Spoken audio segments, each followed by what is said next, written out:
Hi guys! This is your teacher Malou Obispo and welcome to my YouTube channel. Don't forget to subscribe and turn on the notification para updated kayo sa susunod nating written works at performance tasks. At kung may tanong kayo, just comment down below.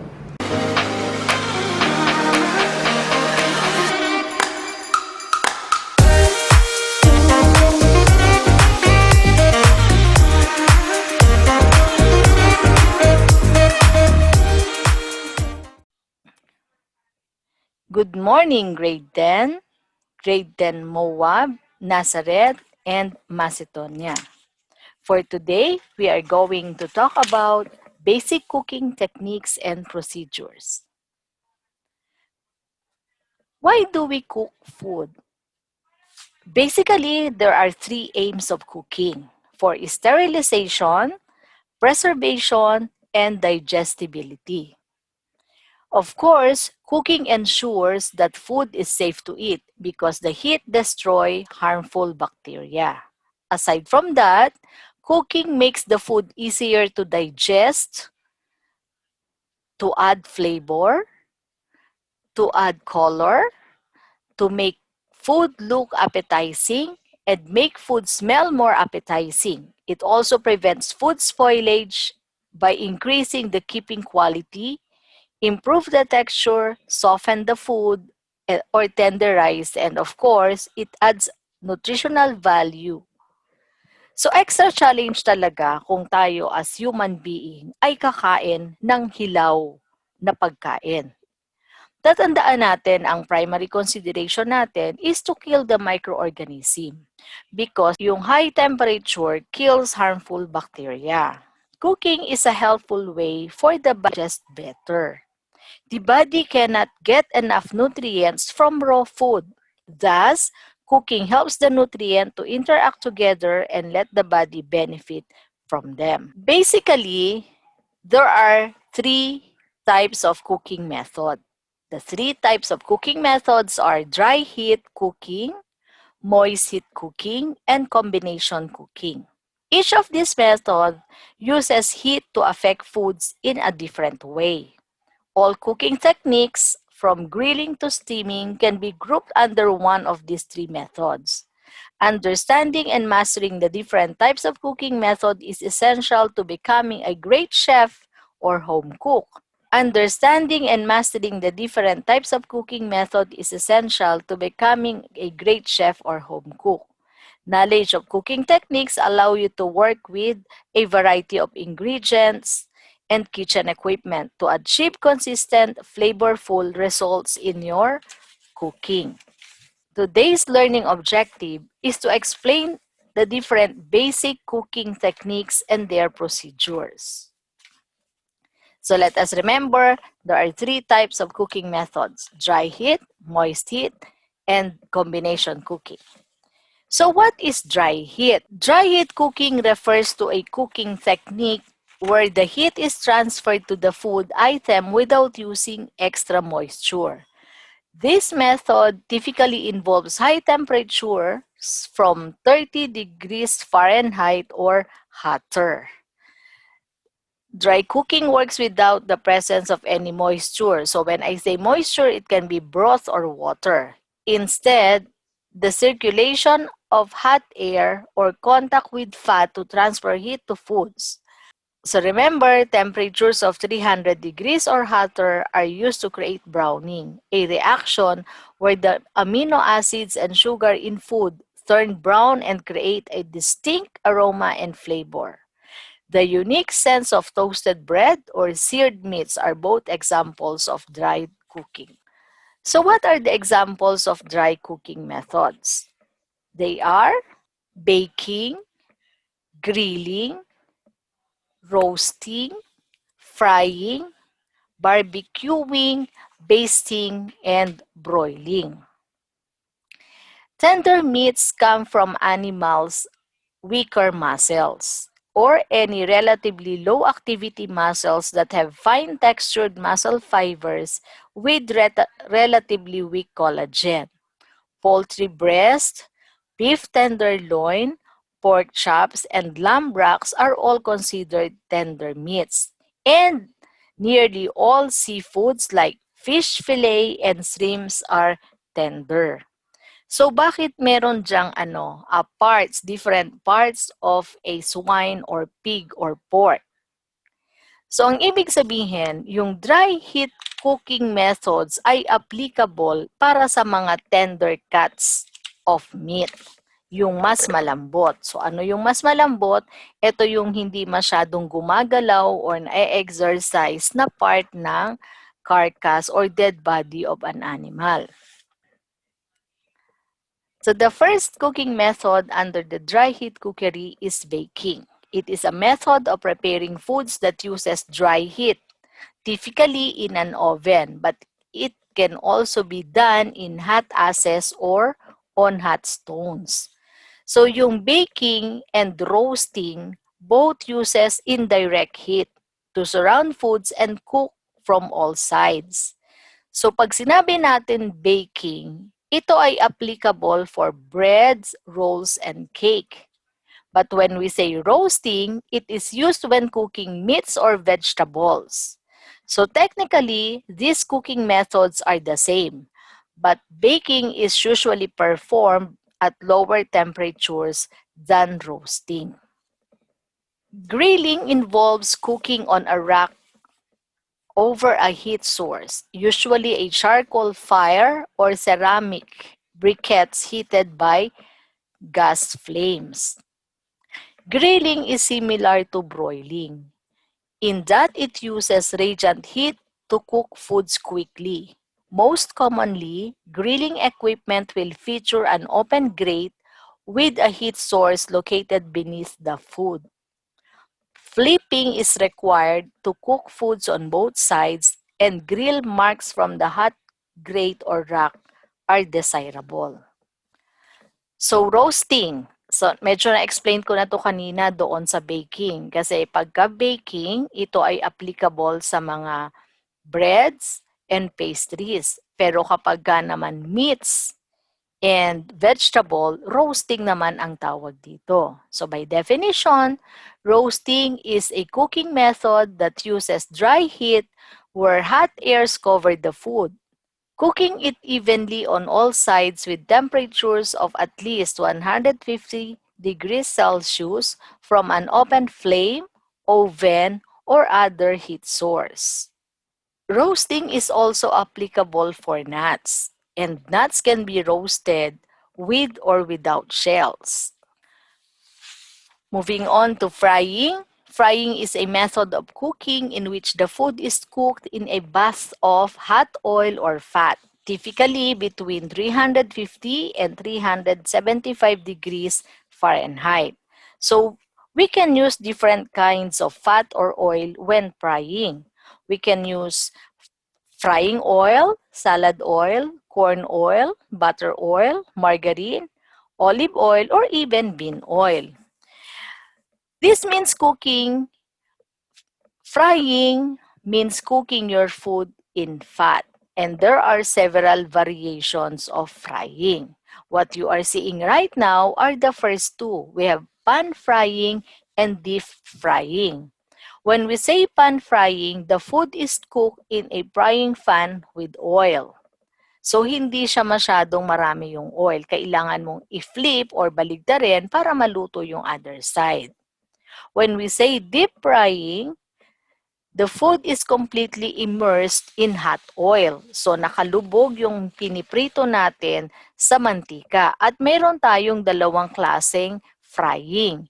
Meron tayong tinatawag na basket method and swimming method.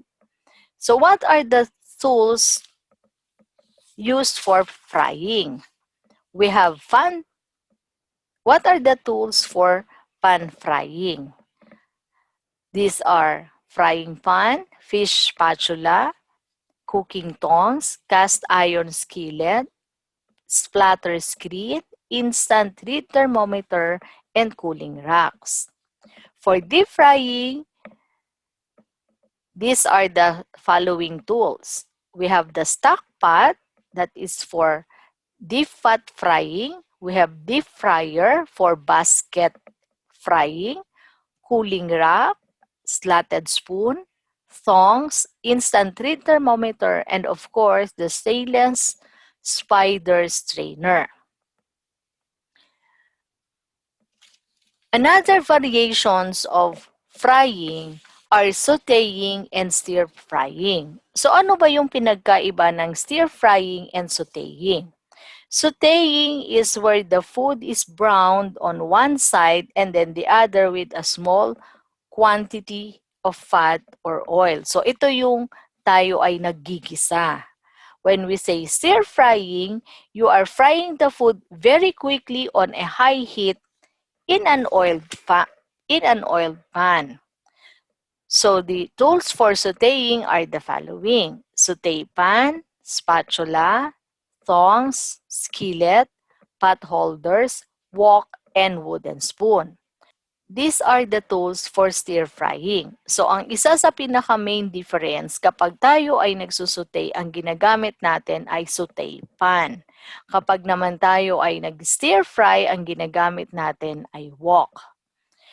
So what is the difference between barbecuing and grilling?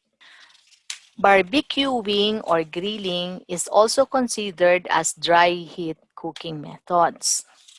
Basting is also another. So basting is a cooking technique that involves cooking meat with either its own juice or some type of preparation such as sauce or marinade. The meat is left to cook, then periodically coated with the juice. So, ibig sabihin, yung juice na nanggagaling sa meat, ibinabalik natin doon sa meat. Gumagamit tayo ng ladle o kaya naman ay gumagamit tayo ng basting brush.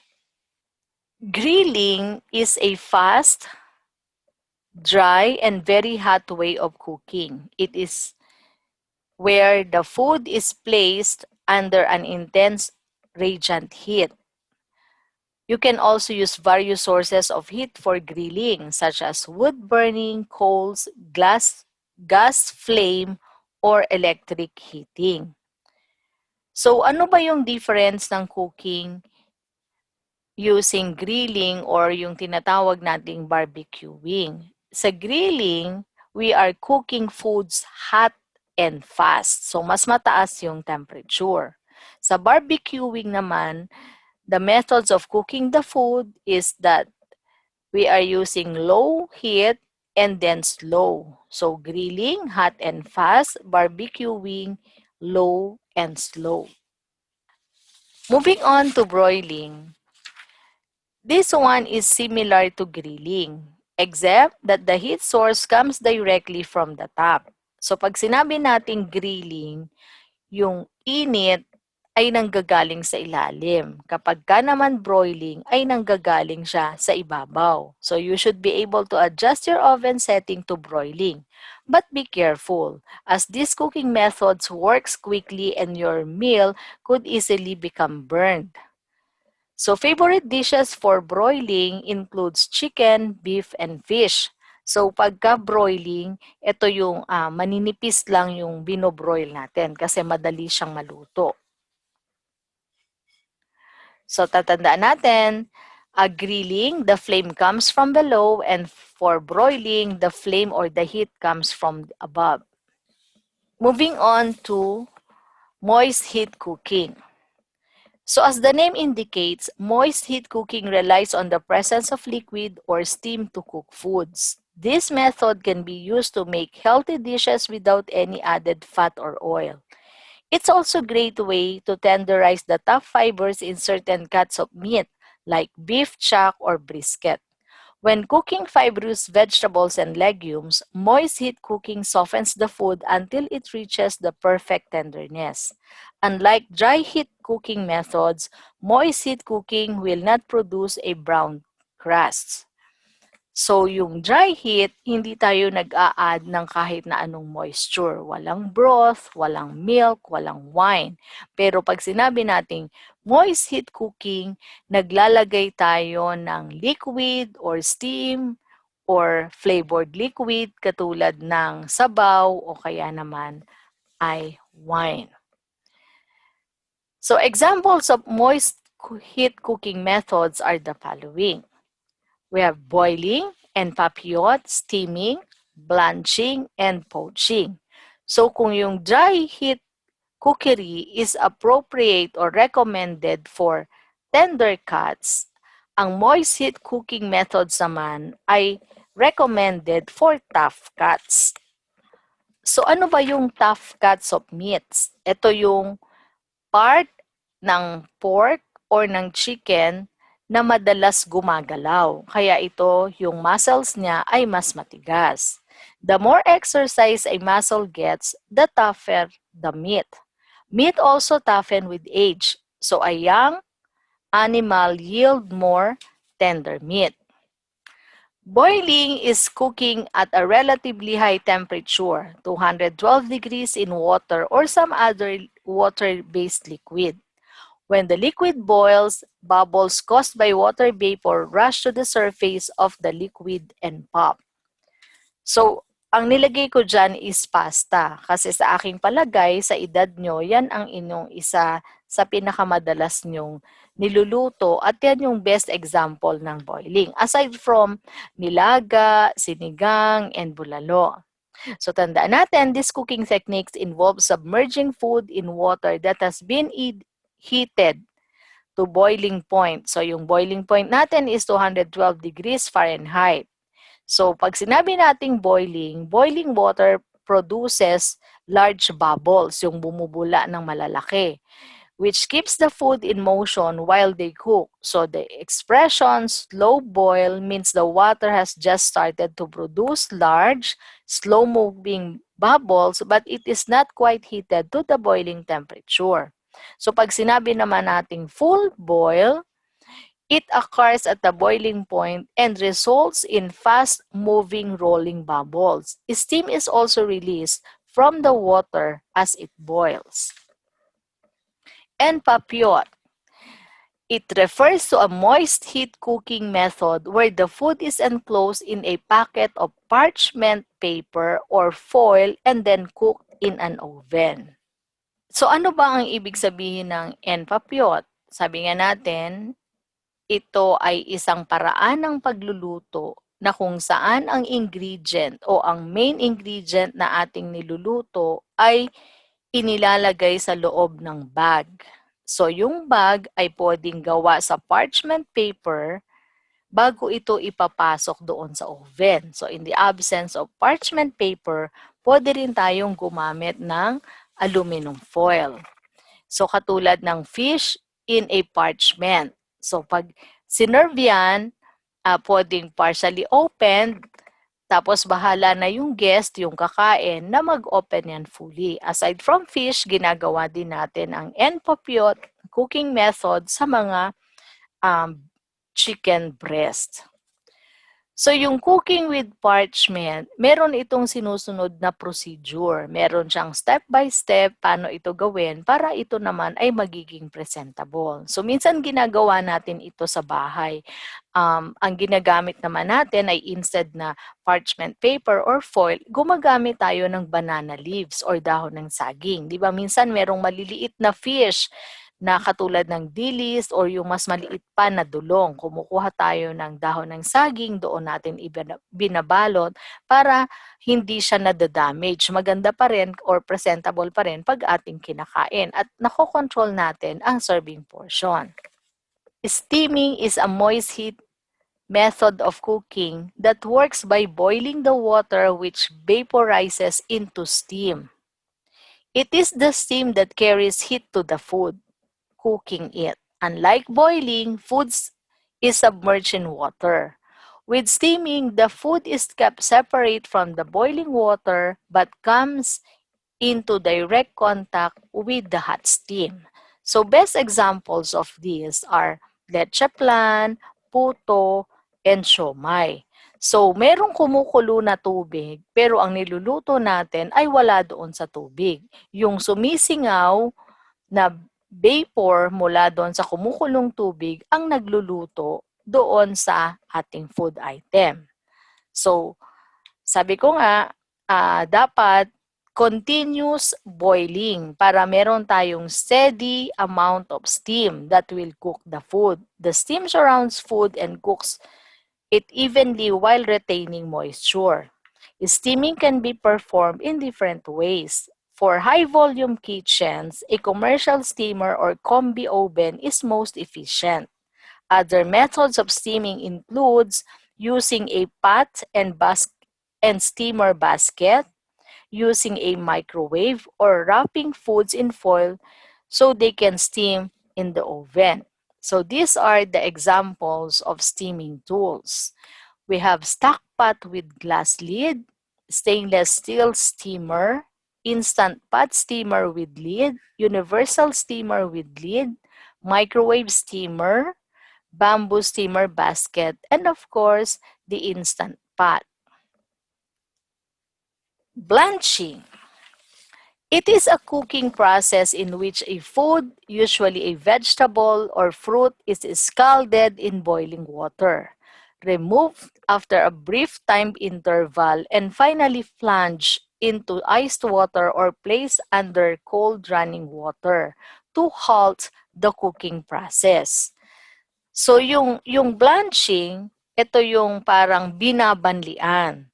Yung iba, ito ay tinatawag nating pre-cooking kasi lulutuin pa nila ng iba pang paraan. So binablanch lang nila para makasigurado na pantay-pantay ang pagkakaluto. Yung iba naman, ginagawa ito para balatan or tanggalan ng skin ang tomato sa limbawa. So iba-blanch muna nila yon, so aangat na yung skin, mas madali siyang balatan.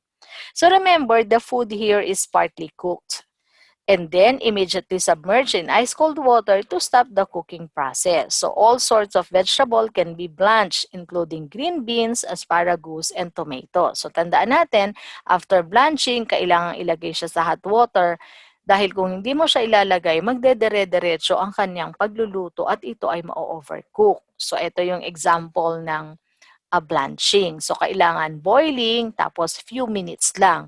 Gaano ba katagal yung few minutes? So, ito ay depende sa klase ng vegetable. So, kung okra, mga 2 to 3 minutes, mas madali kung leafy green vegetable dahil ito ay malalanta, madali siyang malanta. So, iba yung time pag broccoli, squash or zucchini, green beans, diced carrots, sprouts, peas, or cauliflower. Poaching. Poaching is a cooking technique that involves cooking by submerging food in a liquid such as water, milk, stock, or wine. So sabi natin, gentle cooking. Bakit gentle cooking? So yung water or liquid ay dapat nasa between 140 degrees to 180 degrees Fahrenheit. The low heat works especially well for delicate items, and moisture and flavor are preserved without the need for fat or oil. So ano ba yung ginagamitan natin ng poaching? Pwedeng fish, pwedeng egg, pwede rin namang fruits. At ang best example ng poached egg ay ang Eggs Benedict. So yung presentation ng Eggs Benedict, nilalagay siya sa dapat may plating din para nice and attractive to look at. So these are the different methods of poaching the egg. So different methods gives different results. Meron tayong tinatawag na combination cooking. So pag sinabi natin combination cooking, ito ay nag-undergo ng dry heat cooking method at pagkatapos naman ay moist cooking method. So sabi ko nga, ito ay combination. It utilizes both dry and cooking methods. Foods are cooked in liquids at low heat for an extended period of time, resulting in a fork tender product. This technique works with the toughest cuts of meat, gradually breaking down fibers until they melt into the liquid. During braising, foods are first seared in hot oiled pan, then transferred to a larger pot to cook in hot liquid. The foods are only partially submerged in simmering water, broth, or stock. Using low heat, the foods soften over an extended cook time and the liquid becomes reduced with intensified flavors. Braising is a great method for producing fork tender meats that fall off the bone. Actually, ang braising at stewing ay parang pareho. Ang isa sa malaki nilang pinagkaiba, pagka braising, mas larger yung cuts ng meat, mas malalaki. Kapag stewing, mas maliliit yung cut ng meat. So the key difference between stewing and braising is that the food are completely submerged in hot liquid while stewing instead of being partially submerged. Smaller cuts of meat are used in stew, but the method of slow cooking at low heat is the same. As the stew cooks, fibrous vegetable break down and the fat and collagen from the meats melt away. The result is a thick, flavorful gravy with tender bites of meat and soft vegetables. So these are another examples of braising and stewing.